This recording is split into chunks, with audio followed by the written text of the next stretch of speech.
Jeanne, we're going to ask you for your earliest memories that you remember in growing up in Auburn. There's some facts that my mother told me about my early life in Auburn that I don't really remember. So I just tell you very quickly. Apparently, when I was born, our parents lived on Mary Street. They had an apartment, and everything was fine and dandy. Although it was 29 and the stock market crashed and nobody had any money or anything. So at any rate, then I was born, and I think what happened was that my mother was not well at all. She had phlebitis, which was a condition with her legs, and she was unable to walk.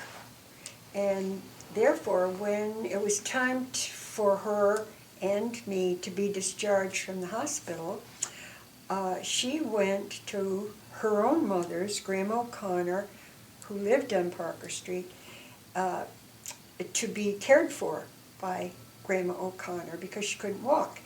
And so then there was me. And so my father took me to his mother's, who lived on Parker Street as well. And then they cared for me there.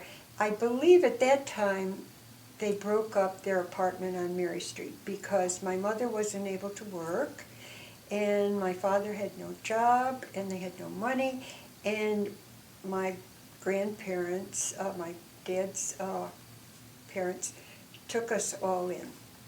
As soon as my mother was well, then she left her mother, Grandma O'Connor's home, and moved into Ahan Grandma's home with me and Dad and the rest of that family. Okay, now that was 31.5 Parker Street in Auburn. And it was, today when we go by, it's not a very large house, but at the time I thought it was huge because there were so many people living in it, and it was so much fun. And of course I was the baby, so I got a lot of attention, da-da-da-da-da-da.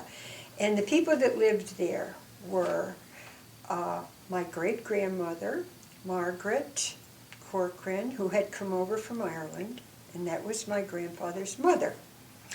And he was the last to be married in his family, and it was taken for granted that he would always take care of his mother.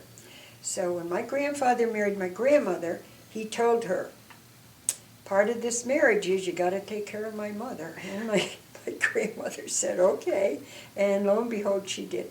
She took excellent care of Grandma Corcoran, my great-grandmother. Now, I remember my great-grandmother sitting in a rocking chair with me in her lap and telling me stories about Ireland and the fairies, and the banshees were big. And then she would always repeat this one limerick that was, Peter, Peter, pumpkin eater, had a wife and couldn't keep her. And she would teach me how to say that. And I was little. I don't even think I could, well, I vaguely remember this. I don't know if I could talk or not. But anyways, today we would say that she had early Alzheimer's, and then later full-blown Alzheimer's, I suppose, because she would do crazy things. She would go upstairs and lock herself in the bathroom, and nobody could get her out, and they'd pound on the door, and she would just ignore them. And she would come to the table, and she would disrupt it all, and it would be horrible. But anyways, she lived with us until 1934. So see, I can remember her. I must have been 3, 4 years old.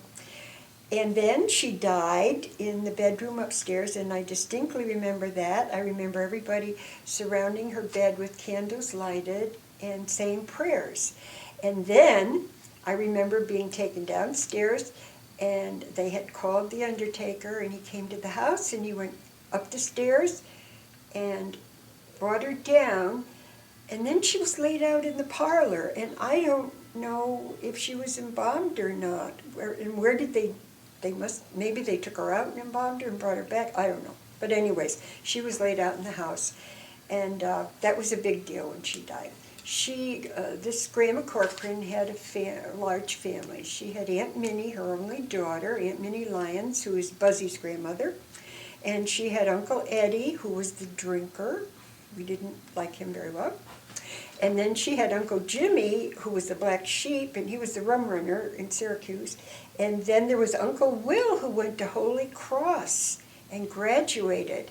And he was a big deal. And he lived in Akron, Ohio.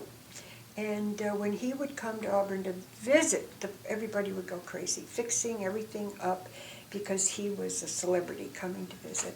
And then there was my grandfather, Richard, who was low on the totem pole, and he had to take care of his mother. But he had a wonderful job during the Depression. He was a policeman, and that was a good job. He brought home a check every week, would bring it into the kitchen and put the money on a shelf, all of his check, and then my grandmother would take that money and she would feed 100 people and pay all the bills, and nobody ever knew how she did it, but she was great. When the first recollection I have on Parker Street is being in a crib in Peg's bedroom. Peg had the front bedroom. Peg was 14 when I was born, so she was in high school. Francie was 16. So they were lots of fun, and they had many friends, and they were all always coming to our house on Parker Street. And I remember she had flowers, a wallpaper that was all flowers, and I used to stand up in the crib and wet my finger and spit on the flowers, watering them, and then she would come in and she'd blow her top. "You're not supposed to do that to my wall." And my mother would try to keep peace. My mother was always trying to keep peace. Okay, we were in the front bedroom, and I do believe that our mother was in there as well. The second bedroom in Parker Street was my great-grandmother, Margaret. That was her room. The other one was my grandmother and grandfather, whom I called Aha and Grandma. And then there was the bathroom, and then the back room was a big room with 2 double beds. And that was Francie and my father. And as I got a little older, Buzzy and I would be in the other bed. So it was a weird arrangement. But that's the way everybody slept and did for years. We had a neighbor across the street that really influenced me a great deal. They both were very kind, Blanche and Harry Forsythe. They had a couple of teenage kids. One was Harry, and he had a wagon. And I remember being told that he would come over and ask if he could wheel me in the wagon, and he'd take me out, put me in his wagon, and wheel me up and down the street. The Forsythes were like an aunt and uncle, sort of. They were very, very kind to me. And life there was a lot of fun. My mother was working in the telephone office, and it seemed to me she was bringing home $19 a week. I don't know why that stands out in my mind, but it does. My father was doing everything he could to make money, but there were no jobs. He was passing out bills at one time. At Christmas time, he'd be shoveling snow. He got a job later for the CCC where they were building roads in Auburn. And it was always very, very stressful. He was always looking for work, and it was a hard time. Christmas was a big deal. I can remember in Parker Street, they had a parlor, and you never went in the parlor. Only my great-grandmother was laid out there. I remember that, but you didn't go in the parlor. You walked into what we would call a family room today, I guess, and there was a dining room table where Francie and Peg did their homework. I remember that. And then there was a sideboard, and big Morris chair, we called it. That was my grandfather's, and he sat in the Morris chair with the radio right here, and he would have Father Coughlin on. He was a big deal then. He'd have Fibber McGee and Molly, and we would all gather around that radio, and ball games. That was a big deal if they were on too. And we'd all gather around that radio and listen to it. He would take a nap every day, and he he was the kindest man in the whole world. I have wonderful memories of him. He loved me and he loved Buzzy dearly, and he was just so good to us. So every afternoon he would say, oh, he'd look at his watch, oh, it's time to go to the woods. Who's going to the woods with me? That meant go upstairs and take a nap. And I can remember when I was little, I was always going to the woods. But to go with him was special. And he was just great to us. And as I got older, he would take Buzzy and I to games and did lots of nice things. My father had a lot of friends who were all ball players, and Francie as well. And they would all come to the house on Parker Street, and they'd be out and back, they'd be fooling around and having a good time. And Peg, too. She had a lot of girlfriends, Mary Alice Doyle and all those gals, and they would all come. There was always a crowd. Every meal was huge, and I don't know how my grandmother did it, but she did. And every Sunday they would go to 6 o'clock Mass, my grandmother and grandfather. They would walk to St. Mary's Church, which is a long way from Parker Street, and walk home. And then dinner would be at 1 o'clock, hell or high water.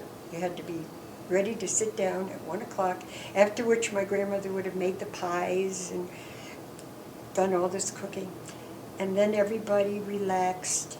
And then in the evening, she'd have supper again.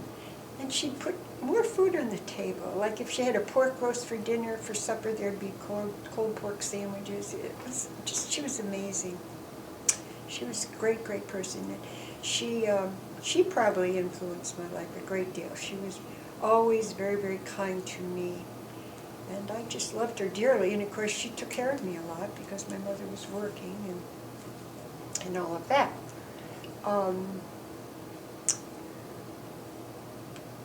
Let's see, Buzzy came to live with us because her mother, Mill Lyons, and her sister Rhodey had whooping cough.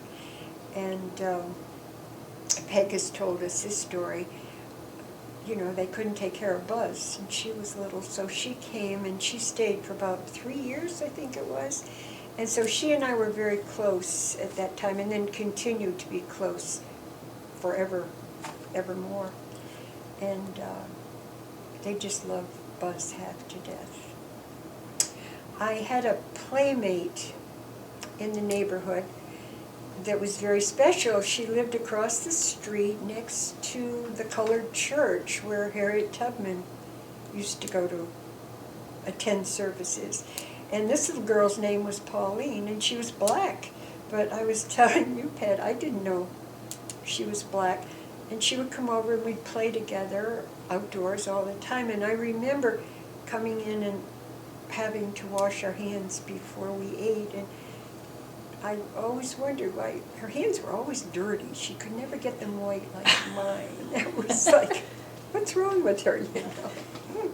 Another thing that's fun to remember is the truck would come down the street, I don't know how many times a week, but anyways, the chicken truck with live chickens. And my grandmother would go out and she would choose a chicken, and so the man would bring it in, and we had behind the house, we had a little barn, a storage shed, I guess you'd say. And he would take the chicken out there and break its neck. And I would go and watch, and then hang it upside down, and it would bleed out like that. And then my grandmother would take it, and she would pluck it and clean out the insides, the entrails, and then she'd bring it in, and she would cook it for dinner. And this was a lot of work, and that's how we would have our chicken dinner. And she made the best chicken and biscuits. Oh my God, I can still taste it. And so that was a fun thing. We had a hammock in the backyard that was another big deal. We have a lot of pictures of Peg as a teenager in the hammock and all the rest of us, and we'd go out and we'd fight over who was going to be in the hammock. And they would always let me have my way or take me with them or something. It was kind of a nice way to grow up. We were there until 1936, And at that time, my grandmother, the great-grandmother, Margaret, had died, and she owned this house on Parker Street. And there was a big to-do with the other brothers and sisters about splitting up the estate. And so my grandfather got mad and said, you know, let the rest of them have the house. I don't want it. And my poor grandmother, who had worked all these years taking care of his mother, was like, oh, you know. So anyways, to make a long story short, my grandmother and grandfather, Peg and Francie, moved up to Hamilton Avenue. Dad, Mother, and I got our very first home, which was a one-bedroom apartment on Maple Street in Auburn, and that was 1936. In the meantime, I forgot to mention Dee Dee, who was in the convent at the time, and she would come to visit every once in a while, and always had to have a companion, another nun with her. And when we knew she was coming, my grandmother was, oh, you know, the rugs had to be taken out and be beaten, the curtains had to be washed. She turned the house upside down. And then the nuns would come, and everybody would be very prim and proper, and they always had to go home to the convent at night at St. Mary's, because they couldn't stay overnight. And I never knew if they ever had hair or not. They never took their habit off, and I often wondered, did they have hair under that or not? But I never knew until many years later. Mm-hmm. And so that was fun to have her. Let's see, what else happened there? I made my first communion from Parker Street, and I remember that distinctly. Oh, yes, and I went to kindergarten when we lived on Parker Street, and it was West, what was the name of the school? Down at the end of the street anyways. And at the time, I was chubby. I was fat, let's face it, when I was 5 years old. And it was, I'll never forget, it was winter, it was snowing, and I had lovely new boots that I wore to school. Well, got to school, got the boots off, and did whatever I had to do in kindergarten. When it was time to go home, I couldn't get those boots on, and the teacher was real mean, and she said, you can't go home till you put those boots on. And I started to cry and carry on, and I don't know how I got home, but when I got home with the story, my mother said, that's it, you're never going back to that school again. So I never finished kindergarten. How about that? I went till the first snowfall.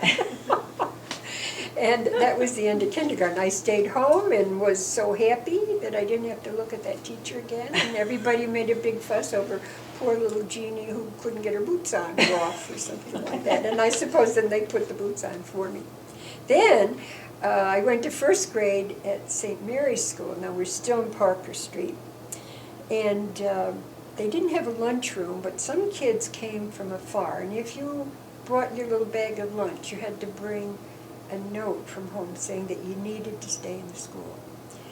Well, most of the time, I would be out of there. My mother worked across the street in the telephone office, and I don't know if she would meet me for lunch, or I'm not sure what was going on there. But anyways, one day, nobody could take care of me at lunch, so I had to stay in school. So my mother packed my lunch, but forgot to give me the note. And when I got there, Sister Anastasia was her name, a little tiny, sweet nun, and she blew her top. I said, Sister, I'm going to be here for lunch. And she said, where's your note from home? I don't have a note. We didn't have a telephone. Oh, my. So she made me kneel on the back of the wooden seats, you know, where you'd have the seat coming down and then the back of the next desk, then the seat. I had to kneel on that wooden seat with my back to her, facing the back of the room, all day long because I forgot the note. Oh, when I went home and told my grandmother and my mother. That's it. That's it for... But anyways, my grandmother made a phone call because my grandmother was a big shot at St. Mary's Church. She always made the coffee. For whatever went on in the church, my grandmother was in charge. And she had a few words with the principal, and of course my Aunt Dee Dee being a nun, now Sister of St. Joseph's, you know, the Corcorans were very important people.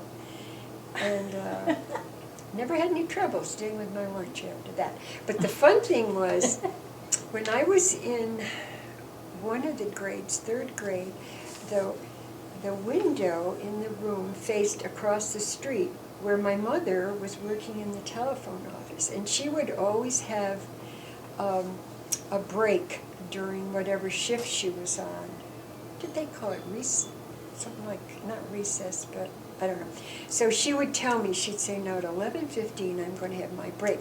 So you walk past the window and wave to me. So I'd watch the clock. And when it was the proper time, I'd go to the back of the room. I don't know how that worked because you didn't walk around. But anyway, and I would go like this. And my mother'd be over there waving across the street at me at the telephone office. I always remember that. That was lots of fun. And when she would meet me for lunch, she'd take me around the corner to the Busy Bee, which was a restaurant. And that was a big deal to go there for lunch. So then we moved up on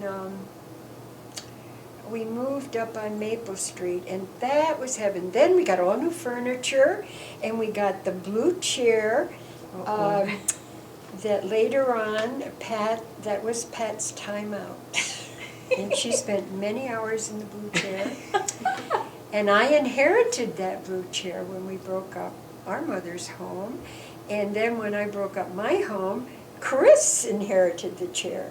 And every time I go down to visit Chris in Mercersburg, I sit in that famous blue chair that is now a different color. It's been reupholstered many times. But anyways, if that chair could talk, it was wonderful. And we were happy there, but you know, one bedroom was a little tight, and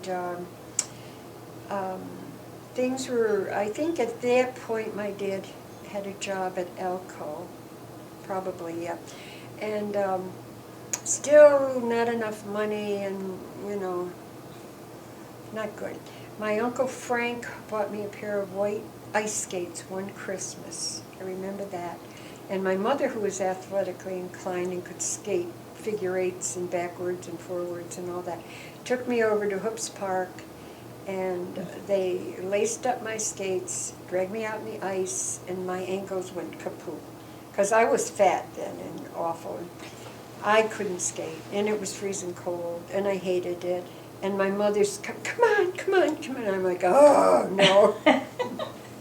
So anyways, that never worked out very well.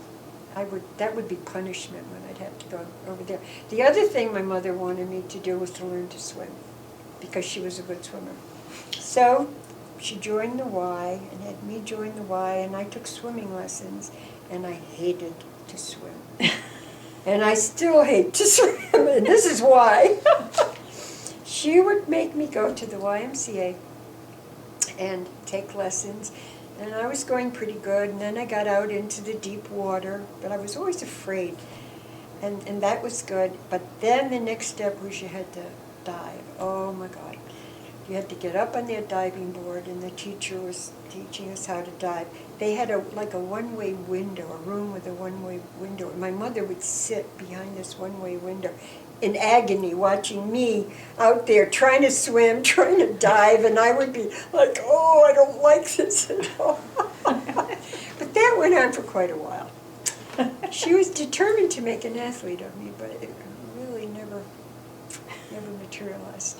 In the meantime, my father's playing ball, and he's Mr.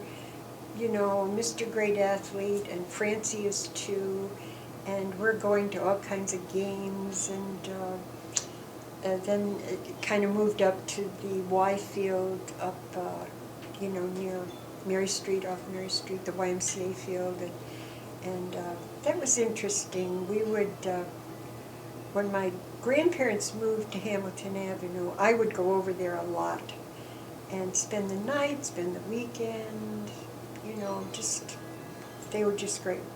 And my dad would be playing ball in Francie at the YMCA field. My grandfather would go to every game and take me along and give me a nickel, and a nickel would buy a bag of popcorn or a candy bar or something. And I just loved, and Buzzy too, when she was there. We loved to sit next to him. He was such a big man, and everybody knew my grandfather in town, everybody, and he knew everybody else because he was a policeman down on Genesee Street, and he talked to the whole world.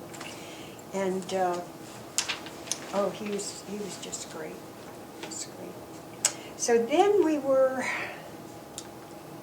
in Maple Street maybe a couple of years. And then we needed more room. And there was a house for rent on Grove Avenue, which was right across from Peg and Paul and their family. And so we moved over there, and that was great because it was a double house, 2 families. And the family that lived on the other side, their name was Lawler. Isn't that funny? I remember that. They had a daughter, Mary Lou, and a son, Billy, I think. But anyways, you could hear voices through the wall. And lots of times I would listen, because they fought all the time. Husband and wife, oh my God, they're always fighting, and I'd be listening. And then they'd walk out, and they'd be all sweet and smiley on the outside. That was weird. But anyways, we had a lovely home there, and 3 bedrooms upstairs. So I had my own bedroom for the first time in my life, and so that was like I was 9 or 10 then, and that's when they bought me the bedroom suite that somebody's sleeping in on the 3rd floor. And boy, was that special to have a beautiful maple bedroom suite with dresser and all that stuff, and that was fun. My mother was working a lot. She worked nights a lot, like 5 to 11. I remember that. So my dad and I would have a lot of time together, or I'd be at my grandparents', which I think was probably where I spent most of the time. And during that time was when Leo O'Connor came to stay with us for a period of time when he was going to Holy Family High School. And he was playing football, and he was a big star with that. So that's another story, when Leo was with us. My dad's job at Alcoa was, he never made much money, and he was always not happy about it. And the big job at the time was to be a prison guard. Prison guards had good, steady work, and they made a lot of money, and that was wonderful. Well, my father was very thin, I remember this, and there were exams he had to take, plus he had to pass a physical, and you had to be a certain weight, which he was not.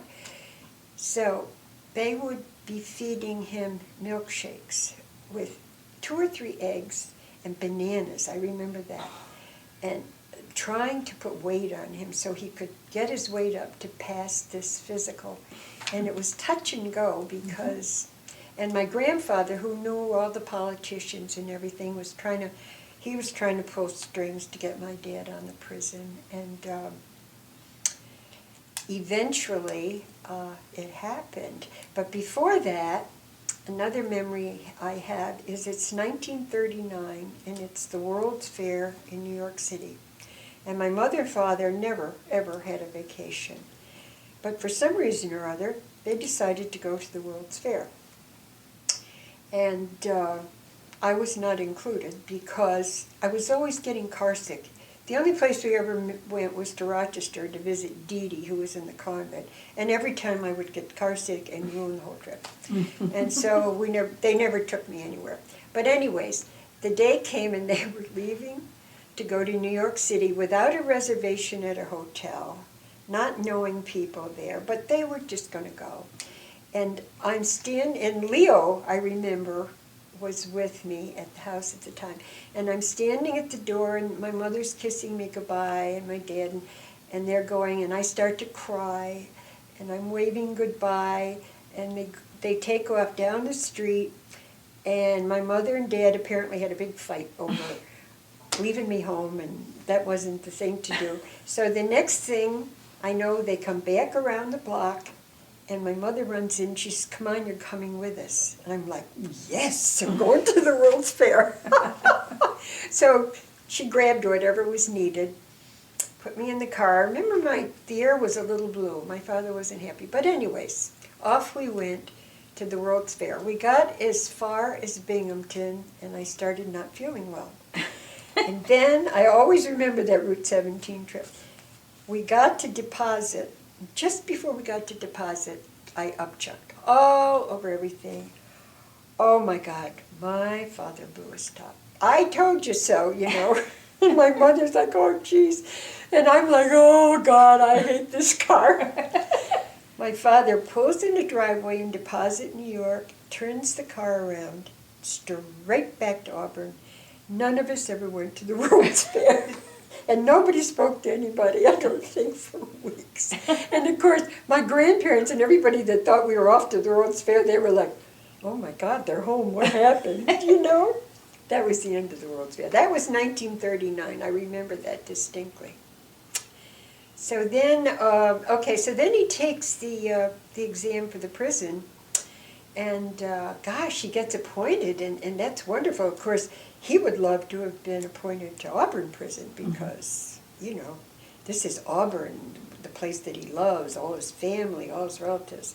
Well, lo and behold, he doesn't have a choice. And they tell him that he's going to Woodburn, New York. Well, nobody ever heard of Woodburn or knew where it was, so they all got the map out, and sure enough, it's in the boondocks, in the Catskills, in the Jewish Alps. And so anyways, they did know Tom Anderson. He was on the prison down there, and Leroy Pease. I don't know if they knew him ahead of time, but anyways, they all became great friends.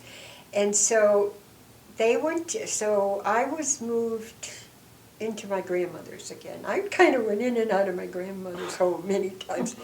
And they went down to Woodburn, and my father hated it. From the minute he set foot into Woodburn, he didn't like it. My mother tells a story of, it's a dark, dreary day, and it's in the Catskills with beautiful hills, and they go over the hill, and there in the distance is the prison, and that's about all there is, with a few houses around it.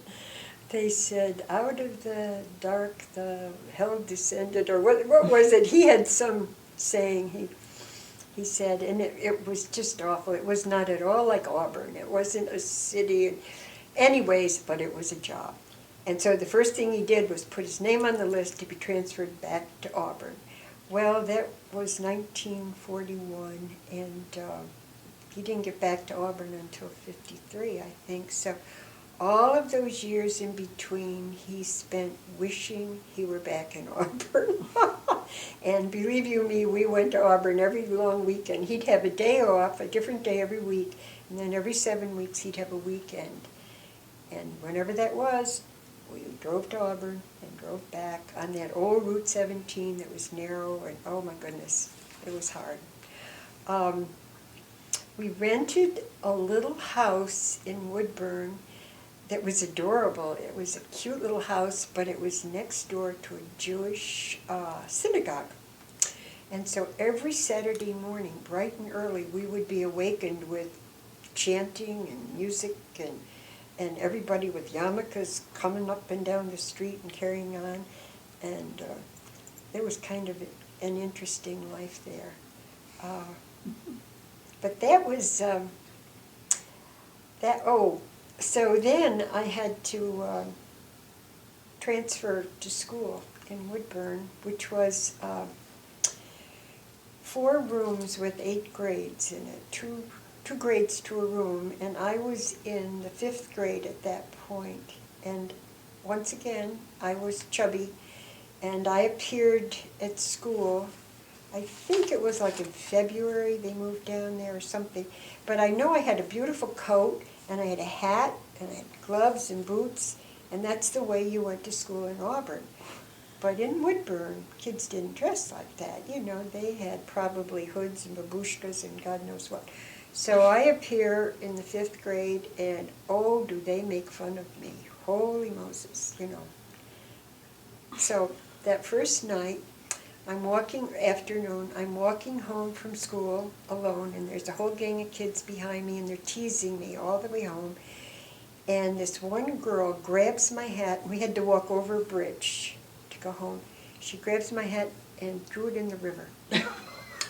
And I started to cry, and I ran the rest of the way home, and my father was home, and my mother, and I came in sobbing, I hate that school, and they threw my hat in the river. Oh, my father.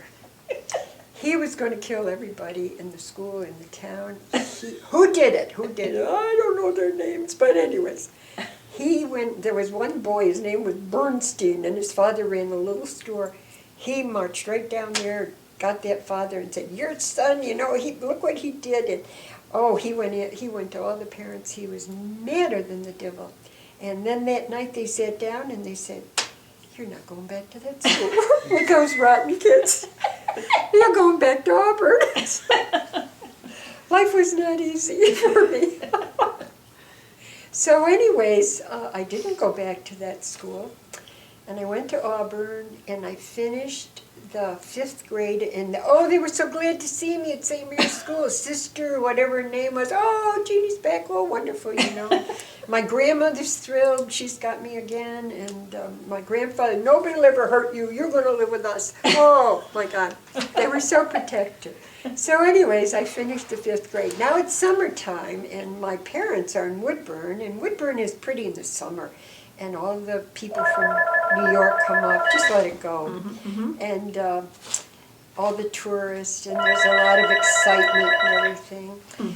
And so I spend the summer, and I don't know if I made friends or what, but anyways, came fall, and my mother thought I should live with them. She didn't like me going back to Auburn. So they decided that I would go back to the Woodburn Public School. And I did. And at that point, I know what it was. My mother and my mother's idea was that we should go on a diet. And she went on the diet with me, and I lost 50 pounds, I think, a ton of weight. So when I appeared in the 6th grade, I was no longer fat. I was okay, And then in 7th and 8th grade, I remember I was thin, and that was so then everybody liked me. And the girl that threw my hat in the river turned out to be one of my best friends. And all the rest of them too. Then I was happy, happy, happy. I loved Woodburn, and I was there through high school, and I loved the people, and my mother learned to love it, and we moved on to other houses, and but my father was never happy there. But we had a great life there. So now we're up to your birth, Pat, more or less. What have I left out? Probably a lot. Maybe just about Francie. We didn't talk about Francie. Francie Corcoran was the kindest man. He was in high school, and I was always told that it was a crime that he and Peg didn't have the wherewithal to go to college. I do believe they took a business course or something, but they were so smart, and so because they didn't have a college education, they were never able to, go further. Francie was, when we were in Parker Street, we had a banister going up the stairs, and there was one peg that either was missing or was wider than the others. But when I was little, I remember he would go up the stairs and he'd stick his head through the pegs and he'd start screaming, Jeannie, Jeannie, help, help, I can't get my head out. And I would go up and I would scream bloody murder. I was petrified. And I'd go get my grandmother, and my grandmother'd come, she'd give him the devil. Leave her alone. Stop teasing her. He was always doing that. And I just loved him. He was just so great. He bought me my first dog, whose name was Tippy. And because I always wanted every Christmas, all I wanted was a dog and a baby sister. And I wasn't making out so well with the baby sister, but he bought me a dog, and that was great. He was just very, very good to me, and I remember him as a great ball player. He played first base. Dad pitched, and he played first, and he was great. Everybody loved Francie. He was very soft-spoken, very kind, and just a wonderful guy. And then, of course, the minute the war started and 1941, he joined the Seabees and went off for the next three and a half years. We never saw him again. And then that's another story. Now, why didn't Dad go into the Army? Dad didn't go in the service because all the prison guards were deferred. Mm-hmm. And so they didn't have to go. And plus the fact he was considered older at that time, although he wasn't too old, but anyways, and he had a family. And when you were born, he really had a family then. And the cutoff age was 38. And he was, he was in his upper 30s during that time, so he never went. But as everybody else started to go, he began to realize that it was an advantage to be a veteran because they were going to get a lot of privileges that because they'd been in the service. And so he decided, and we're skipping ahead a little bit, he decided early in the end of 44, early 45, that he would join, I don't know, Navy? I'm not sure. Army, Navy, because Vinnie Mancusi had gone, and Vinnie was stationed at Sampson through the whole war. Big deal, that was wonderful up near Auburn. And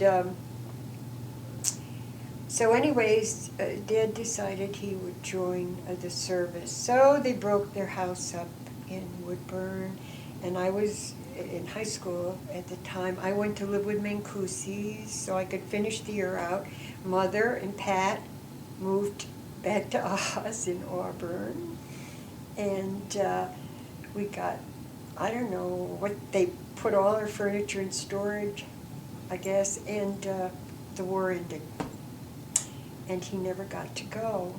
And that was good in a way, but we had given up our home, and, there we were all split up. Oh, it was a mess.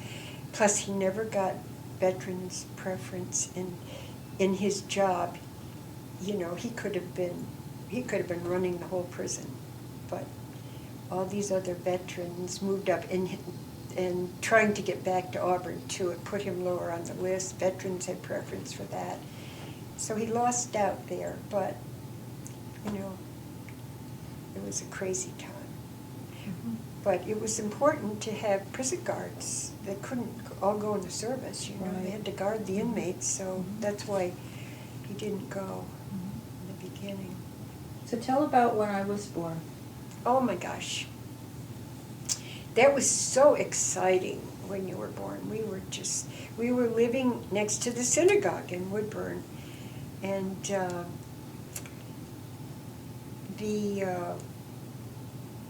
the war, let's see, Pearl Harbor was December 7th. And boy, that was such an awful time, And then 4 days later, you were born. But that was a wonderful time. So we were going crazy down there. And they finally told me, I guess, that we were going to have a baby. They didn't talk about having babies much. All of a sudden, babies would appear like the Holy Spirit, wherever you were. Oh, but I was promised a Christmas present, and it would be a new baby sister, I think. That was it.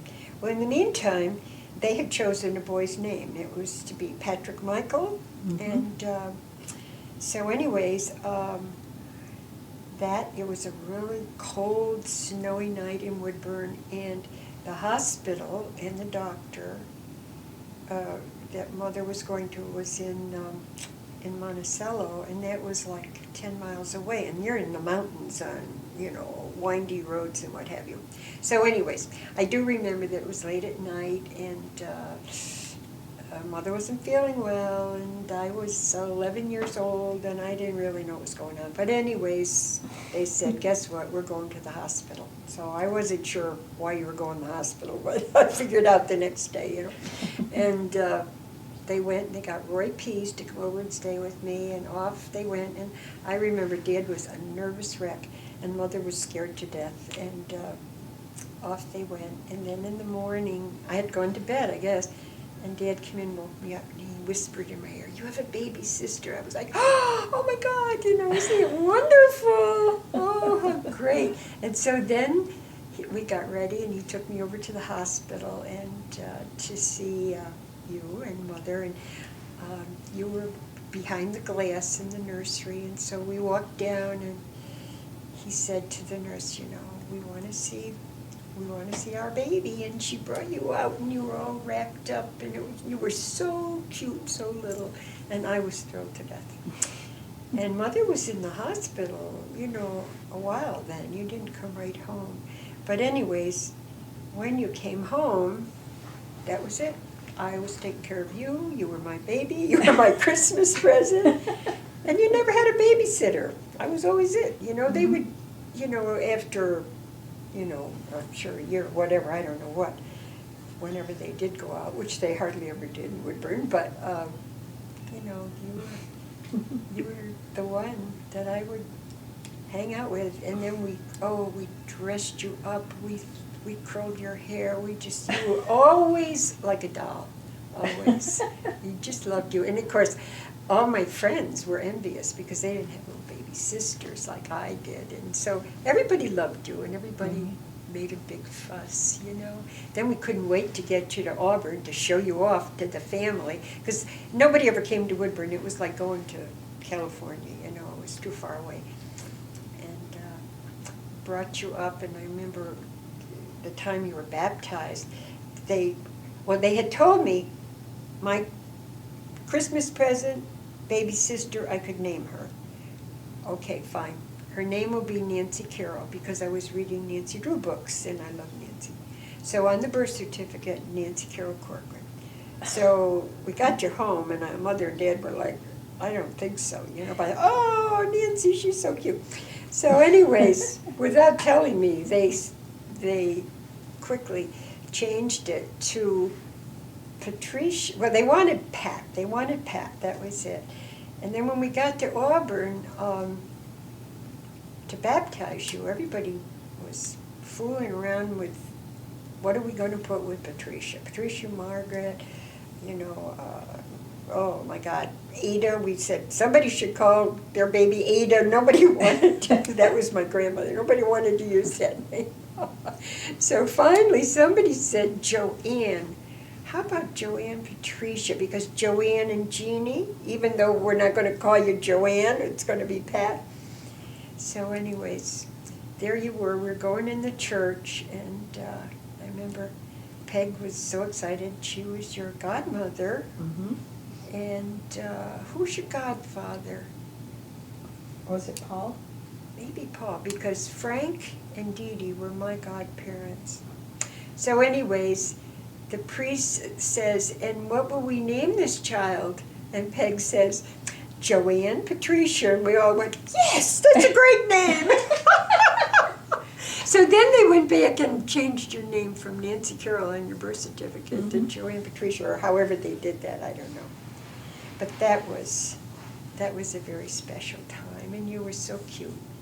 And then we moved from that house next to the synagogue up on top of what we called Mortgage Hill, next door to the Mancusis, who had a little child the same age as you, Judy. And of course, you and Judy grew up together, and we had great pictures of the two babies and how sweet it was, and everybody was so happy.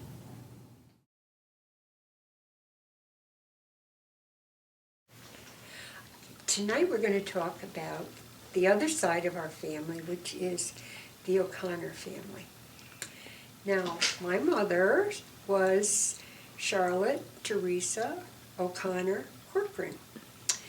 And you should know that her parents were Arthur O'Connor and Helen Burns O'Connor, but they always called her Nellie. She was Nellie O'Connor. And Nellie and Art, they called him, had 3 sons and 2 daughters. The oldest son was Paul O'Connor. And I remember my Uncle Paul. He was a very kind person, And Mother used to tell us that when he was young, he always wanted to be a priest. And he would make his brothers and sisters play church with him. And Mother said they'd have to kneel down in the living room, and he would go get some bread, and he would give them communion, and they had to be holy, and it was like, oh dear. But anyways, the poor fellow, when he got old enough to really think seriously about becoming a priest, he had to go to work because they needed money, and so he was never able to be a priest. And instead, he married Elizabeth, his wife Elizabeth, and they had 3 boys who were just a little bit younger than I am. And so they were my closest cousins growing up. Paul lived in Syracuse with Elizabeth and their 3 sons, and he had a big job at the Post-Standard. They had a beautiful home, and they were doing very well. My mother's next brother was Frank, and Frank was my godfather, and he was good to me, but I don't remember him being in my life very much. Didn't see him too much. He was always off and about whatever he was doing. He worked also at the Post-Standard in Syracuse, and sometimes I believe he lived with Paul in Syracuse, I think. Seems like he always had a girlfriend, but he was never married, and I have to believe sometimes he might have been living with a couple of those women, but he was a big gambler, and he was always going to the races and betting on horses and losing and winning money, and he was kind of a wild card in the family. Then Rita, then came Mother in age. She was the 3rd child, and then after her was Rita. Rita was about 14 when I was born. She was in high school as well. She and Peg were about the same age. And I've been told that she would walk up Parker Street and come and get me and take me out to ride in the carriage. And she and Peg were jealous of each other as to who was going to wheel me around the block, whatever. But anyways, she was always very good to me. I remember growing up. Reet was very pretty, and she wore beautiful clothes and always high heels, and she was just a lot of fun. I always looked up to her as being, gosh, I'd love to be like Reet. Oh, an interesting thing was when the war started, she got a job in Alcoa, and she had a very good job, and she worked hard, and she was like Rosie the Riveter in those days, whatever she was doing in Alcoa. They were making supplies for the war, and she had a good job there. And I graduated from the 8th grade in 1944, and she and Grandma O'Connor drove to Woodburn to my graduation, which was unusual. Nobody ever came to see us in Woodburn, but they did. And when they arrived, Grandma O'Connor was wearing her first stole, I remember, and we were like, whoa. And Reet was dressed to kill. Now, I had my first pair of high heels, which were probably an inch, but anyways, my first pair of high heel shoes, and it was wartime, and there were no stockings, and so Reet taught me how to paint my legs, and that was the big deal. I'll never forget that. I spent hours, and she was showing me how to do this. And then you prayed to God that it didn't rain, because if it rained and your legs were painted, you'd get spots all over. But it didn't rain that day, and my graduation, incidentally, I was valedictorian of the 8th grade, and there were a total of 4 of us graduating. There was a 5th member of the class, but he flunked, so that was it. So those are my memories of Reet. Later on, she married Ross Donovan, and they had 3 boys, and she was always fun. Reet was a lot of fun. Then there was Pancho. He came next. Leo. He was the youngest boy in the O'Connor family, and he was only about 10 years older than I am, as far as I can figure. So I remember he was a bat boy for my dad and Francie's baseball team, We've got pictures of him as a little boy sitting in front of the ball players, and he was felt like he was a big shot because he was in charge of the bats and what have you. He grew up being an athlete and loving sports and so forth. At one time in his life, he moved in with us when we lived on Grove Avenue, and he lived with us for a few years while he was going to high school. He was quite a football player. He had an interesting experience too. At the age of 2, he was hurt badly with a firecracker. Apparently, they were shooting off firecrackers on the 4th of July, and there was a dud on the ground, and being 2 years old, he picked it up, and the thing exploded, and he was badly, badly burned. His chest and his thighs, and he was in the hospital for a long, long time. And my mother was very, very kind to him. She would tell me how she would sit next to his bed in the hospital. He would just scream in pain. But he recovered from that, and he was always badly scarred.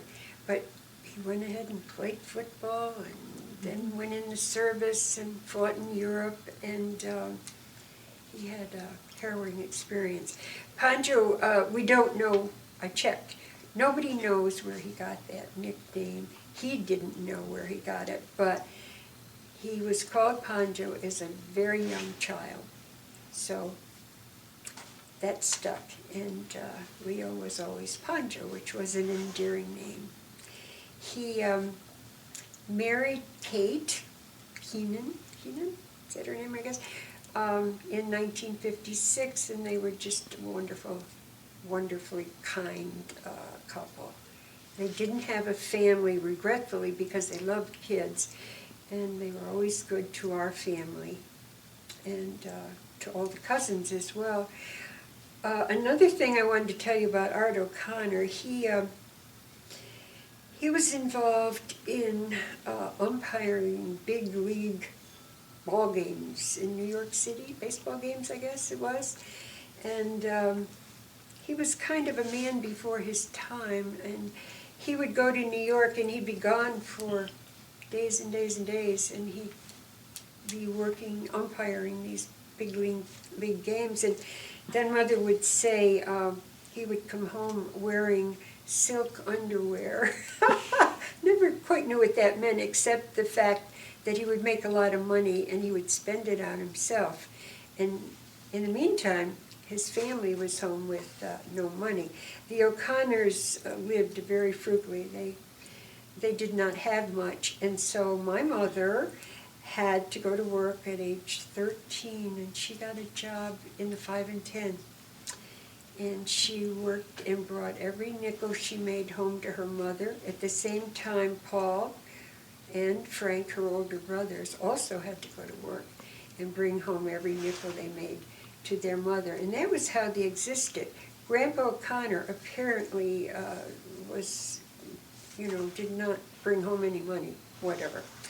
He was a great big handsome fellow, but I don't remember, ever being hugged or anything by him. I was always petrified of him because he was always kind of gruff.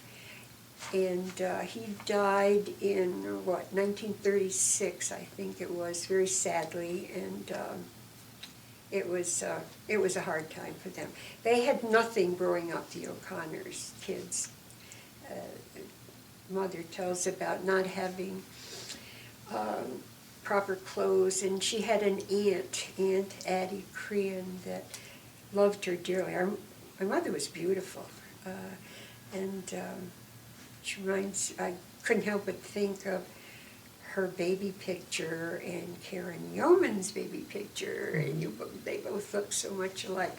She was always very beautiful, and she never had anything as a child. But anyways, Aunt Addie took her out one day and bought her a new dress, and it was beautiful. And Mother said how thrilled she was that, maybe she only had one new dress in years' time. And so it was kind of a rough time. Of course, this is Depression time, and nobody had anything much. But the O'Connor family probably had a little less than than a lot of other people. Certainly the Corcorans were a little bit better off than the O'Connors. But that's the O'Connor family. Frank, my godfather, was, I remember he's the one that gave me the pair of white ice skates that drove me right up the wall because I hated ice skating. But anyways, he was very kind, and it was interesting. He was not well and dying, actually, and my mother was so concerned because of his soul. She worried about him. Was he going to go to heaven or not? He just was not a churchgoer. So she contacted our good friend, Father John Mulligan, who was a priest in Auburn at the time, and she said to Father Mulligan, would you talk to my brother because he's dying and, you know, he hasn't been to confession in years, etc. So Father Mulligan, who was a jolly fellow, he went up and he talked to Frank, and lo and behold, Frank had him heard his confession, and my mother was jubilant because now Frank was going to go straight to heaven, even though he gambled and messed around with women and all that his whole life. On his deathbed, he repented. So he's in Auburn Hospital and he's dying, and I'm in Auburn visiting for some reason, and so I go down to the hospital, and Mother's there, and she said, I think this is it. He's going. She said, run home and get the blessed candles. They're in the drawer or the refrigerator or whatever. So I said, oh, okay. So home I go to Franklin Street, get the candles, and run down to the hospital. And we're by his bed, and we light the candles, and Mother's got the rosary going a mile a minute. And all of a sudden, the nurse runs in, and she says, what are you doing? Blow out those candles. He's on oxygen. You'll blow up the whole hospital. So we're blowing out the candles, and there's poor Frank dying without the candles. But anyways, I learned the lesson. You don't light candles when people are on oxygen. So that was Frank. Paul's family, the three boys, were kind of interesting. Paulie, who was 2 years younger than I, we were kind of close growing up when we would go to O'Connor's. We would play together and what have you. Their next son, Charles, was always very sickly. I don't really know what his problem was. He had diabetes. Diabetes. And he died young. Mm-hmm. Would you say he was in his 30s? Yeah, or 30s. Yeah. And he was always a frail kid. Pat, the youngest one, was running a bar last I heard in Syracuse. The other two boys have died since then. And just about all those folks are gone, except for Leo's wife, Kate, with whom we are very close, and we love her dearly. Some of the cousins are around, the Donovan boys, but we don't see much of them, unfortunately. So that's it for the O'Connors. One thing that's interesting maybe is my mother's grandmother, Grandma Burns.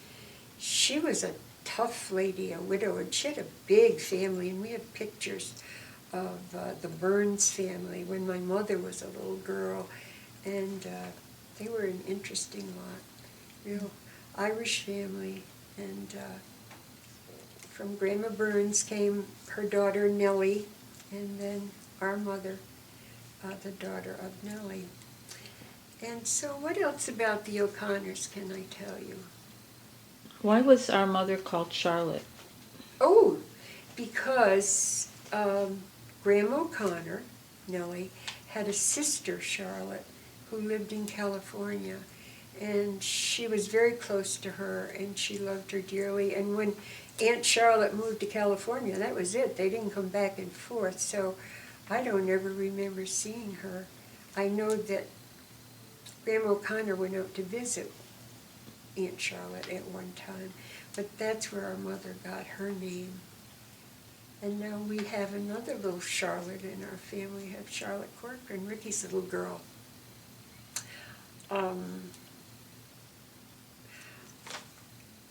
It was kind of interesting. The O'Connors lived in an apartment on South Street in Auburn, across the street from the Shine Theater.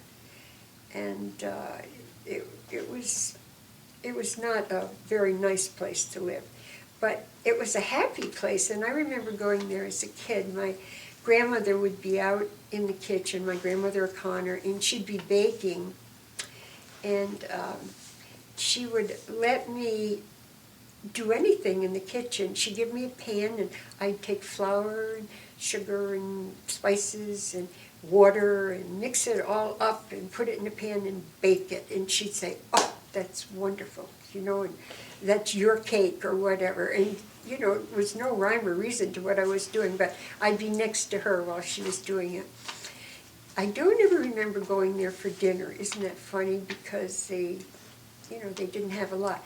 But I do remember that they ate a lot of creamed codfish on toast. And my father did not like creamed codfish. And that used to be like, ooh, we're never going to eat there because that's all they eat is creamed codfish. In those days, codfish was very cheap. It came in a little wooden box. And during the Depression, people ate a lot of codfish, creamed codfish. My grandmother O'Connor was fun. She, when we go to visit, she would sit down and she would talk. And then she'd say, "Oh, let's have some fun. We'll play cards, or we'll go sit in the window and watch the people on South Street coming and going." She always had time to sit and talk and let everything else go. And she was a great person. She was a beautiful woman, like my mother, and Are you looking just very kind. Yes. Yeah. So the O'Connors were wonderful people, very Irish, very Catholic, lots of faith, very strong faith. And Did you mention the sugar sandwiches? oh, did I not mention that? Yeah, when we would be visiting Grandma O'Connor, she would offer us a sandwich, and it would be a sugar sandwich, which I thought was great because at Corcoran's you didn't have sugar sandwiches, but you did at O'Connor's. You can imagine all that sugar. No wonder I was fat. I was fat then too. But anyways, yeah, that's fun. Anything else we remember about the O'Connors? What about when we go to the cemetery and where they're all buried? That's interesting. Oh, yeah. Because of the fact that they were really poor, I guess you would say, when they died, each member of the family, they had no plot to be buried in. They hadn't thought that far ahead, I guess.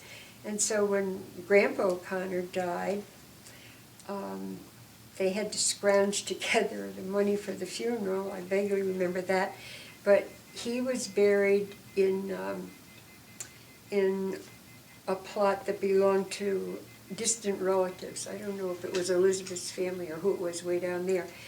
But he's buried all alone there. Then when Grandma O'Connor died, she was buried up on the hill near Elizabeth O'Connor's family. And then when Frank died, he was buried next to our grandmother. So the family spread out all over the cemetery. And then Reed and Oss are down in another area, which is kind of sad because nowadays we plan on everybody being very close together, as close as we can get at any rate, family plots. And the aunt and uncle, the Creans, they didn't have any children, right? Do you mean Aunt Sate? Aunt Sate, the one that Mother bought the stone for? Oh no, that's Aunt Addie and Uncle Martin Crean. Yes, they lived on Swift Street, and Aunt Addie was very good to Mother, and they didn't have a plot, and when they were buried, they were down and out, really down and out at that point, and they didn't even have a stone, and Mother always felt so bad about that, so she said to Pat and to me that when she died, take some of her money and put a stone on Aunt Addie and Uncle Martin's grave, and we did that. And that was kind of sad. They had no children, and they were pretty fragile at the end. I remember that. Do you remember Mother telling about Aunt Sate's husband and the funeral? Oh, yeah. Another uncle of our mother's was Aunt Sate and Uncle, what do I want to do? Martin? No, it's Martin and Eddie, and then Sate and Will, was it? Anyways, this couple lived on Swiss Street in a beautiful house, and they were well off. What was his name? Doesn't matter. Anyways, Aunt Kate was a son, or Sate, her name was Sate. She was a son of a gun. She was mean and nasty, and nobody liked her, and she kind of put her husband down, and he let her do it, so we were always like, oh, you know, too bad he doesn't speak up to her. But anyways, he died before she did, and so she was making the decisions for his funeral, and she decided she wanted him buried with her family at Fort Hill Cemetery, which at the time was a Protestant cemetery. I don't know if it still is, but it was then. Well, the O'Connors were, Burns would be his name. Mm-hmm. Yeah. The O'Connors were horrified because you didn't bury your people in a Protestant cemetery. Everybody had to go to St. Joe's, the Catholic cemetery. But anyways, Aunt Sate went ahead and she was doing her thing. And they're all at the cemetery after the Mass, and his plot was on a hill.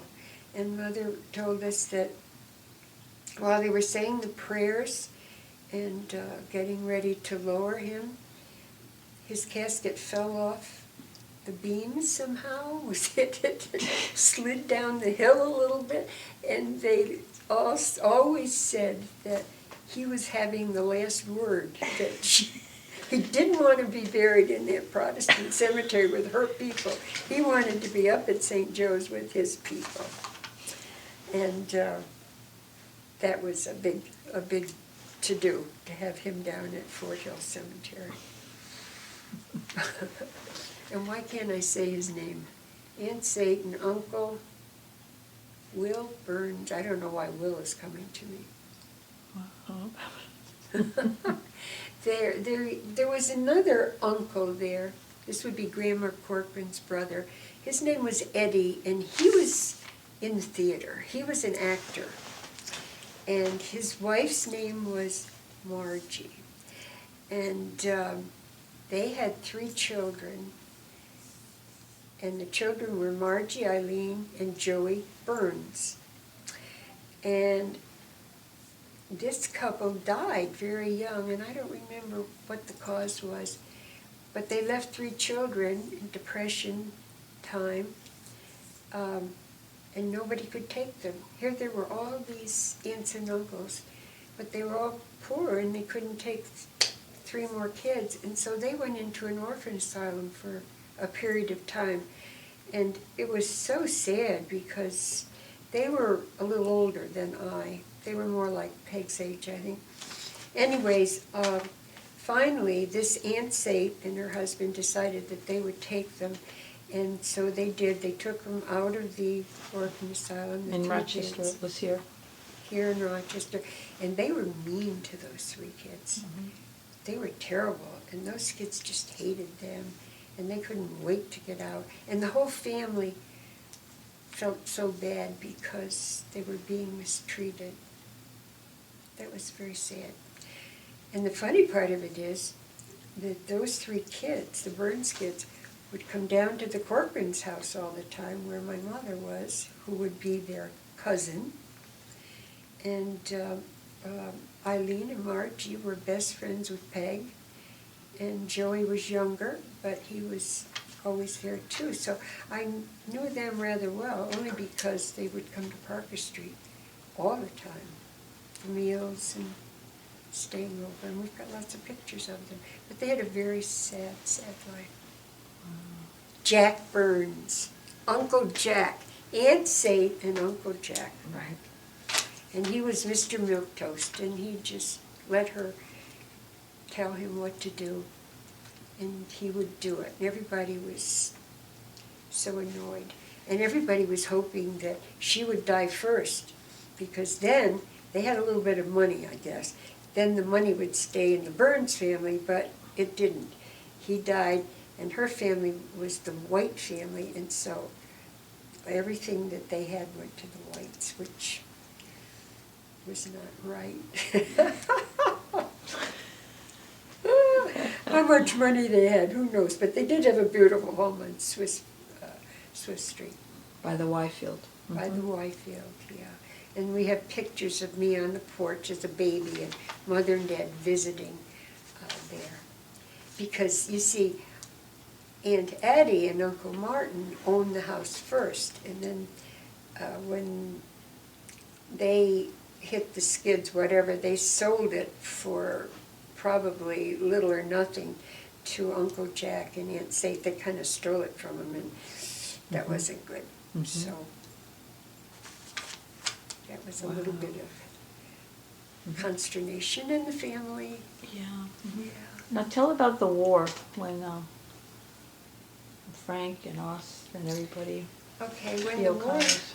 when the war started in 1941, Frank and Leo and Oz signed up immediately. So in those days, if you had a son or son-in-law or husband going to war, you put stars in your window, and a flag with stars. And so Grandma O'Connor had 3 stars in her window because she had 2 sons and a son-in-law.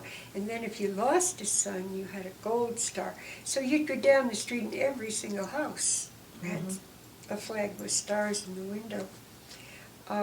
Frank went, he and Leo and Ross, they were all fighting in Europe, but Frank saw just horrendous battle. Was he in the Battle of the Bulge?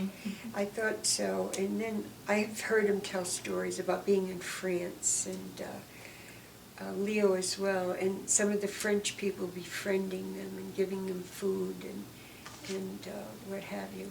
I know Leo was stationed in London for a while on Green Street because when we were over there, Kevin and I and Rick and Karen, we were in London, and he told me to look up Green Street, and we did. And of course, it's just buildings here now, but they were encamped in Green Street, and Poncho told about the air raids coming, and they'd all have to go underground and everything. But that was a point that they stopped at before they went across the channel into France, and were fighting on there. Oz was in that same area, and they all saw a lot of action, and they all came home, thank God. Frank used to tell funny stories that we would laugh at about, they'd be, I don't know, on downtime or something, they'd be playing cards, and they would need a 4th person, there'd only be 3 soldiers, so they'd go out and they'd pick up a dead German, and they'd put him in the chair, and they'd deal him a hand, and because they needed a 4th player, we were like, oh dear God. And then it seemed to me he had trouble with his teeth. Didn't he lose his teeth in one of the battles? And that was a problem. He couldn't eat for a while, and then, I don't know if it was true or not, but he used to say he found a dead German, took his, with false teeth, took his teeth out, and he used his teeth. Oh, God. But they were crazy. They were always telling crazy stories like that. And they met each other, right, Leo and Frank? Oh, yes, they did. Leo was playing ball, he said, I think. He was a great ball player. And he heard this voice say, Panjo. Well, nobody in the service called him Panjo. I suppose they called him Leo. And he couldn't believe it. He turned around, and there was Frank. And that was a miracle with all those hundreds of soldiers that they would meet up. but just in passing, I guess. They didn't spend any time together. I don't know exactly where Oz was in that area, but he was in Europe as well. So we had a lot of uncles, didn't we, in the war? We did. We had Frank, Leo, and Oz, and then in the Corcorans we had Francie, and we had Ray Corcoran. Ray Corcoran always lived with us. He was a friend of Francie's, and his mother died. I think his father was gone as well. And so my grandmother said to Francie, well, he should come and live with us. He doesn't have a family. And he did. He lived with us for years and years. And I always thought he was my uncle. And then he went in the service as well. And my grandmother had his star in the window. So he wasn't any relation, though. He was not related to us, but he had the same name, Mm-hmm. Ray Corcoran. He played ball with my dad and Francie. Awfully nice fellow. Funny. And let's see, who else? Francie was in the Seabees, and I don't think I mentioned that yesterday, but he saw a lot of action in the South Pacific. But the only one that died anywhere near our family was Kate's brother. Kate's brother was the first one in Auburn to die, wasn't he? Yeah, I think he died right before the war was over. She said on April 12th. Oh, really? 1945, the day that Roosevelt died. Oh, my. Well, that was 45, yeah. I didn't know him, but I've since heard her tell how very sad it was. The only son. Mm-hmm. And where was he killed? He was in the engine room when the kamikaze pilot In the South Pacific, huh? Yeah. Yeah. hit. And then he was buried at sea. Mother Oh. always said that. It was sad. He was buried at sea. Oh, dear. There was a lot of sadness connected with the war. Every community would have a memorial in the middle of the city. And as the fellows went off to war, their name would be placed on the board. And as they were killed, there would be gold stars put next to their names. And I know we were in Woodburn at the time, and Woodburn is a very small little town. We had a lot of young men going from Woodburn in the surrounding area, and we had the memorial up right at the post office. And I remember when the first fellow was killed. Oh, it was so sad. They brought him back to Woodburn, and he went to our church, the Catholic church, and everybody came for the funeral. Everybody, the whole town, far and near. It was very, very sad. And that was happening all the time. Did you have a victory garden? Oh, we had a huge victory garden. Yes, in Woodburn, on Mortgage Hill, behind our house. Everybody had gardens.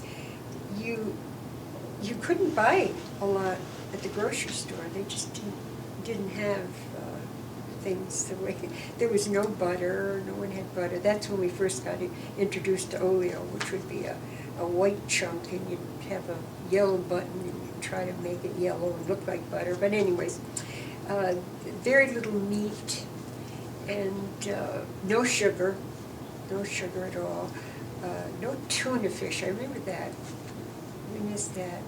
The stores were practically empty because everything was going overseas to the guys, and it was the same with clothing too. And then I'll tell you about the gardens. But they were saying on TV that one of the reasons why two-piece bathing suits came into being was because we were saving fabric for uniforms. Did you ever know that? I didn't know that. And shorter skirts, everything was conserved for the boys over there. Okay, so not being able to buy much food, everybody was encouraged to plant their own garden, which we did. Now, my father was not a gardener, but the neighbors were. So he had to get, they showed him how to, you know, turn the earth over and plant the seeds. And then we canned a lot of food for the winter months. And one day, the string beans were ready to be harvested. And my mother was working at the telephone office, and Pat was about 2 years old. And I was home taking care of her. And Dad went out and decided he'd pick the string beans and he would can them while Mother was working, because it was time to do it. We had a pressure cooker that they would put the cans in to process them. And he did that, and the thing blew up. And we had string beans all over the ceiling and the kitchen walls, and the whole kitchen was a mess. Well, he was so upset over that. And I don't think he processed any more of the vegetables after that. Tell us when he started a fire out there. Oh my goodness gracious. That was before, when you were a little baby. We lived on the top of Mortgage Hill. We were the last house up there. I mean, it was beautiful woods all the way around. And there was no trash pickup or anything. You had a barrel out in the backyard where you took your paper and your garbage, whatever, and you burned it yourself. So he was busy home one day, and he was cleaning up around, and he had a lot of trash, and it was a very windy day. And he lit a match to the rubbish, and it fired up, and the wind took it and caught all the trees and the brush, and it must have been a dry period. And there was a huge fire. Now, I'm in school at the time. We're just getting out of school, and the fire trucks go by, a volunteer fire department. So the bells would ring, everybody would drop everything, wherever they were, and they'd run, get on the fire trucks, and everybody would follow them to see what they could do. So we're all running after the fire truck, and it turns, goes up our hill, goes way up our hill, and there's smoke all over the hillside, and it pulls right into our driveway. And I was like, oh my God, that's my house. Well, it wasn't the house, but it was the whole side of the hill. Well, when the fire started, he took off his jacket and started, trying to beat it out, but the wind got a hold of it. And so all the other neighbors came too, and they were trying to get the fire out, and of course the fire truck couldn't handle all that. So anyways, the whole hill was burned, and I remember the lady at the bottom of the hill coming up and saying, "What fool would light a fire on a windy day like this?" And oh, we all went, "Oh God, no." And our father was so embarrassed, he didn't want to show his face forevermore. But it was fortunate that the house didn't burn down as well, because the wind happened to be going in the other direction. Oh, Lord. He was not happy. He much preferred living in the city of Auburn, where they had nice facilities like fire departments and garbage pickup. He wasn't a farmer's boy, that's for sure. A country boy. Oh dear. Something else I wanted to tell you about the war. Gas rationing, that was it. There wasn't much gasoline for cars, and of course that was like, oh, we go to Auburn every 7 weeks, what's going to happen? We couldn't go to Auburn. And that was really hard during the war. And people would say you'd be issued a card every so often, I guess, for, we'll say, 10 gallons of gas. Well, he would have to collect, a number of cards in order for us to have gasoline enough to go to Auburn and come back. So consequently, people walked, and they used bicycles, and everything was conserved. And it's so interesting now, as they were saying on TV, that even though we've got all these kids over in Iraq and Afghanistan and Korea, that the majority of the people are not affected by the war. We go to the movies, we go out to dinner, we drive cars, we take vacations, and unless you have a son over there or a husband, lots of people don't even think about it. But during the war, everybody had somebody over there, and everybody was involved in the people back home were going without, so that they could have the food and the clothes, and the nylons were for the parachutes that they had, and we just went without all that stuff. And I don't ever remember people complaining. I do remember the food because I worked in the grocery store in the summertime, and I remember we would get a case of tuna fish, and the boss at the store would tell me that you don't put it on the shelf, put it underneath, and just give it to the regular customers, because there'd be all the tourists coming in the summer. The Jews would still send up their women to live in the mountains in the summertime. And so I, being on the register, was like, be nice to me and you'll get a can of tuna fish. I remember that we were fortunate because I could bring home some of that stuff, whereas most of the people didn't have it. And we didn't have much. And then like a piece of meat would come in, and the butcher wouldn't give it out to just anybody, just the townspeople. And it would be a little piece of meat. It wouldn't be a big piece. Wow. Mm-hmm. Now, when the war ended, how did we end up living in that apartment? Oh my gosh. The war ended in 1945, and that's when my dad decided to join in. It was the Navy he was going to join, I'm quite sure, because Vinny had gone in the Navy, so they thought that was the thing to do. And Vinny was stationed at Sampson, and that would be fine. But anyways, so the house that we were living in, a Mortgage Hill, came up for sale. And they wanted $6,000 for it. I remember that so plainly. And we could not afford $6,000 for that house, even though we loved the house, and it was a nice little house. Couldn't afford it, so it was sold to somebody else, and we were told that we had to move in due time.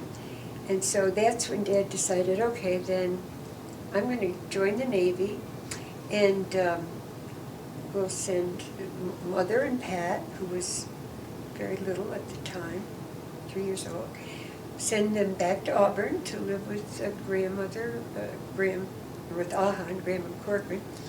And I was in high school, and I was like, I don't want to leave high school and have to go back to Auburn and all that. So the Mancusis were down, and they said, you can come and live with us. And I said, oh, yes. And my parents said, okay, you can live with Mancusis and finish out the year anyways. And so they put their furniture in storage, and you guys went to Auburn, and just about within a very short time, the war ended. And so our father, they didn't want our father, then they were going to take any recruits. They were going to bring everybody home. So now we are without a home, and we're all split up. And there really were no nice rentals in Woodburn. So Mother was having a fit in Auburn. She wanted to come back to Woodburn, and Dad had a room at the prison, and he wasn't happy there, and he wanted a home. And so we looked, and finally, and Vinny, or actually Dottie and her mother, Nani, were looking with Dad, and nothing seemed to suit them. And then this apartment became empty over a restaurant, Bennett's Restaurant. And so the four of us went up to look at it, Dad, myself, and Dottie and her mom. And we walked in, and you had to go up a flight of stairs, and you could kind of smell what they were cooking in the restaurant. That wasn't very nice, like if they were French frying or hamburgers, it was like, that's not good. But anyways, the apartment was okay. It was kind of cute, but we walked out in the kitchen, and there were cockroaches jumping all over the place. Well, our father, who art in heaven, had a stroke. He wasn't going to live in a place with cockroaches. And Dottie and Nani were so great. I remember they said, calm down. We'll get rid of them. And so he just was like, oh. And of course, I wanted to get a place to live because I wanted to go back to school in Liberty. And I was hoping that we could move there. So anyways, we went in there and we scrubbed. And Dad scrubbed, Dottie, Vinny, Nani, and I, and we scrubbed and did whatever we had to do to get rid of the cockroaches so that when Mother came down with you, the place was spick and span.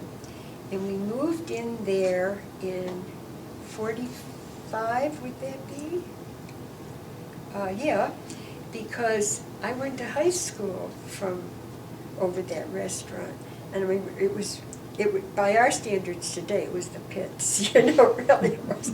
And I can remember going to proms from the, you know, marching down those stairs, and I thought it was great. And we were very happy up there.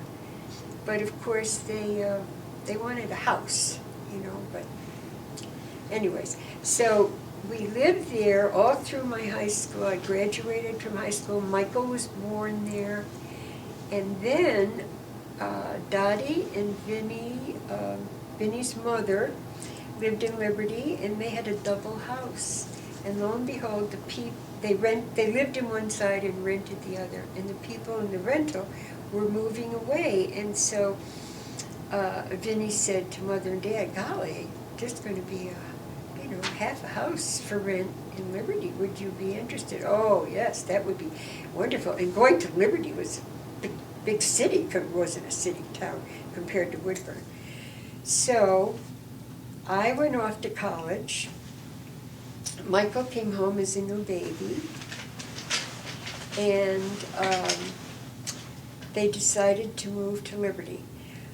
Okay, we were going to move the day after Christmas. I remember that because I had come home for Christmas vacation for the first time. And it was like, oh, I was so excited to see you, Pat and Mike, and, you know, and I came home and everything's packed up because they're getting ready to move. So, okay, that's fine. So we're all set to move. They've hired a truck, and we have a snowstorm, a humongous snowstorm, and we can't get out. So we sat on boxes. I remember all through my Christmas vacation at home. Everybody was livid, you know, oh, it was awful.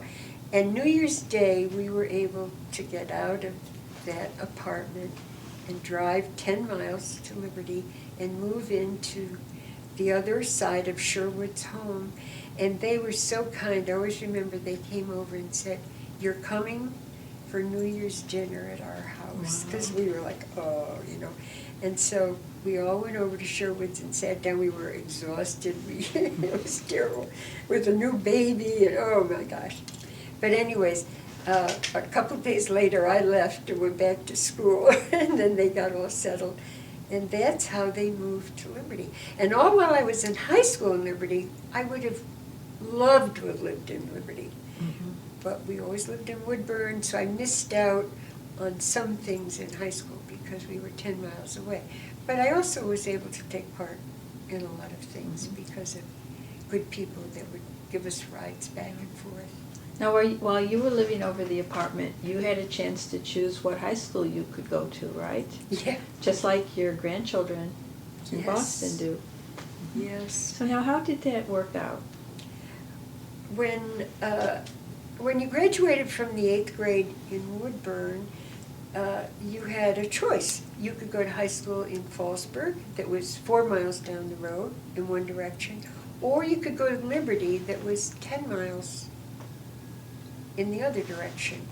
And it seemed that the majority of the kids went to Fallsburg. Fallsburg was a very ethnic school, Jewish population mainly, but most of the kids did go there because of the proximity, I guess, to Woodburn.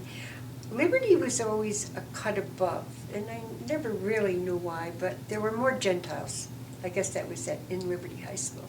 So anyways, in the discussion of where I was going to go to high school, my parents, my father especially, said, you're going to go to Fallsburg because it's right down the road and that'll be fine, you know, that's a good school. And who the heck would want to go 10 miles to Liberty? Anyways, so I had 2 girlfriends that were going with me, and their parents didn't care, and nobody really cared, where you went, as long as you go, just go. Their parents didn't care where they went. So anyways, we walked over to the post office, which is where you met the buses. 2 buses would pull up, and half of the kids would get on the Fallsburg bus, half would get on the Liberty. Well, very few got on the Liberty bus. So we're inside the post office, and we're saying, where are you going to go, and where are you going to go, and what am I going to do? So we finally decided, Barb Schweitzer and I, we're going to Liberty. We kind of think that's cut above this group going to Fallsburg. And the other girl, Lorraine Smith, I think she went to Fallsburg. She pulled away from us, yeah. She went to Fallsburg. So anyways, Barb and I get on the bus, and now we don't know anybody much. And the bus stops along the way, and it stops in La Sheldrake, and Mary Bullock gets on. Right then and there, she and I are the best friends, and now I still see her every single year. 80 years we've been, 70 years we've been good friends or something, I don't know. So she gets on the bus, and of course right away we click. So she becomes my best friend, and Barb Schweitzer, and we go to Liberty. So now my parents don't know where I'm going. I come home that night with, whatever I needed, books, I don't know what. And my father had also said, you need to take a business course because, you're going to be a secretary. That'd be really great, and I'll get you a job at the prison, and you're all set. Well, I didn't think I wanted to be a secretary. I didn't know what I wanted to be. I thought I wanted to be a dental hygienist. I think that was it. And I didn't really know what that meant, except there was a school in Rochester, and it cost a lot of money. I remember that, but the Eastman Dental School. But anyways, we go to Liberty High, and I sign up for an academic course, because everybody else there was doing the same thing, and I had no aspirations to go to college. I hadn't even thought about it when I was a freshman. But anyways, came home and announced that I certainly had enrolled in Liberty High School, and it was like, oh no, why did you do that? But I don't know, I guess they were so busy with Mike and you and Pat that they were like, oh yeah. So anyways, it was great. I love Liberty High School. And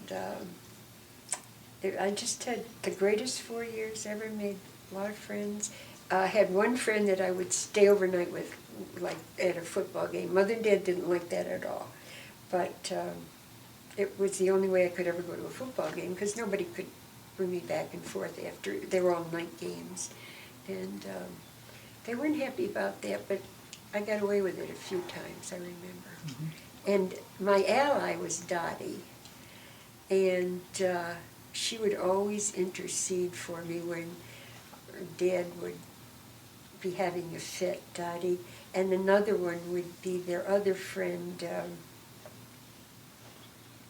the one that graduated from Plattsburgh. Sis Gray. Mm-hmm. And they would always calm our father down and say, it's okay, she should be allowed. Oh, the first time I went to a prom, I thought he was going to have a fit because the kid I went with had a car and he had to come pick me up. And that was awful.